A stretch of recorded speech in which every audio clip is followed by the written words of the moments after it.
a bariatric surgery, is it safe and ultimate, or does there lie any other like ailments which cannot be cured by all means? So, uh, as we have already known about this obesity pandemic, apart from the COVID, this pandemic has been around since 2008 when WHO recognized it and branded it as a globesity pandemic, which is affecting the all of the world.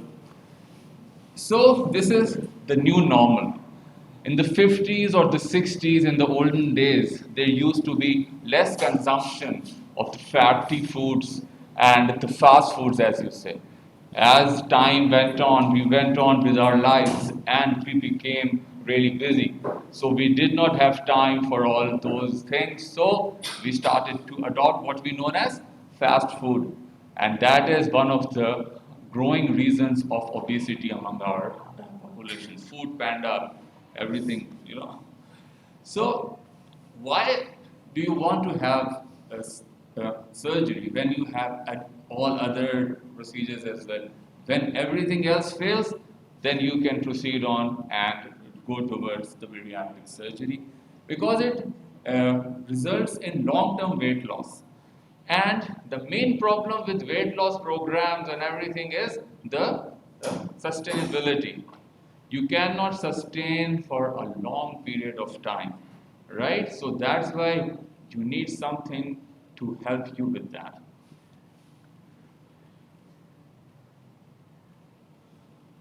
And in this effect, the comorbidities of severe obesity, they affect all their organs, and in these cases, surgically induced weight loss will substantially improve the vast majority of these adverse effects. So, there has been a point raised over here regarding the BMI. Apart from BMI, we have one more thing which is very important as have been already expressed, and that is your body fat percentage. It has been observed that the body fat percentage of the Asian population tend to be high in lower BMI cases as well. So we need to revise the guidelines for surgery for our patients. Those specific guidelines which have been catering to the American population, to the European population, they cannot be applied as it is on our own population as well because of that body fat percentage problem. So that is why we have a lower criteria for bariatric surgery in our setups as well, and we are already working on developing the guidelines for our own region as well. So, yeah, this I have explained to you. Now, what are the broader like categories of surgery? It could be restrictive, it could be mainly malabsorptive, though there is a restrictive element to it as well. It could be mixed procedures in which you have both restrictive as well as malabsorptive, and these are termed as sleeve plus procedures in which you can have a proximal jejunal bypass and a duodenal jejunal bypass or a mini gastric bypass. SADI as well. Or these are all different type of surgeries as you can see over here. This one is the sleeve gastrectomy. I'm sure most of you are quite well versed and conversant with it. In this, you take a part of the stomach out. This upper part of the stomach, which is known as fundus, it contains what? Ghrelin, right?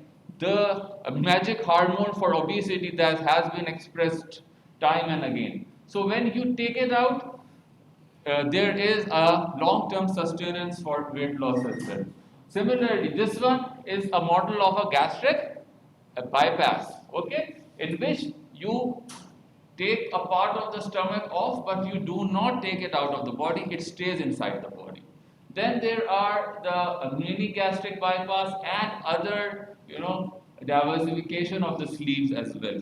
But your main procedures will stay the same, which is the sleeve and the Roux-en-Y gastric bypass. So I have compiled some basic points regarding the gastric sleeve and the bypass.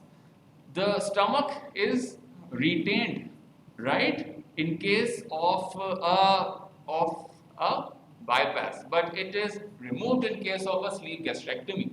That is why a sleeve is a non-reversible procedure mostly, and a bypass is a reversible procedure, right? The estimated weight loss is almost comparable, but there is a greater weight loss with a gastric bypass. And the comorbidity resolution is also better with the bypass as well. But in these cases, you cannot say that, that in all cases you can do only one surgery, or one size does not fit all. It all depends on the patient, his condition, and his situation that you do a specific procedure for him. Okay. It's not. Can I use it?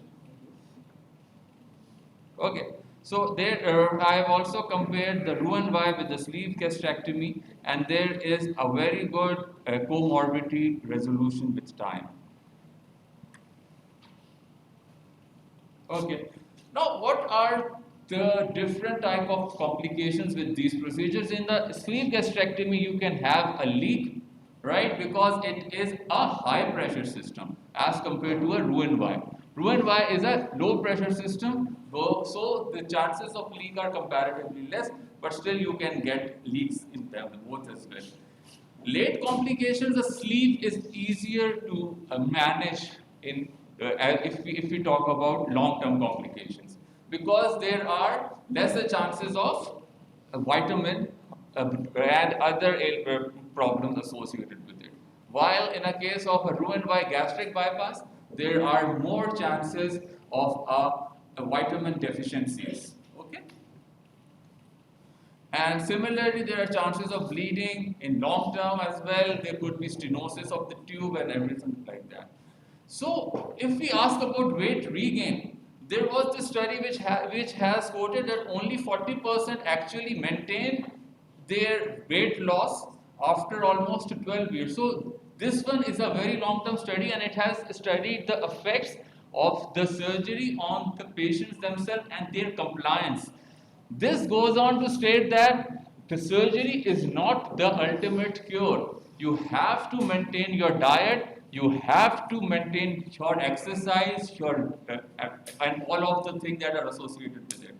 Alright, so we have this impression that once you get a surgery done, everything will be well. It won't be. You have to stick on with the plans as advised from time and again. So it is a lifelong commitment. Any patient who is coming, that is why he is evaluated psychologically as well, because there could be psychological issues are also associated with it.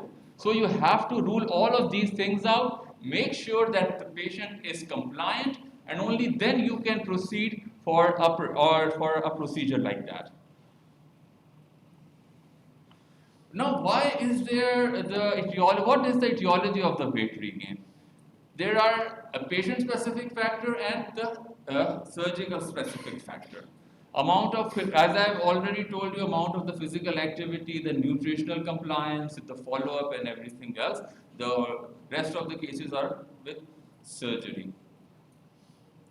At LNH, we have started off these procedures a few years back. Me and another of my senior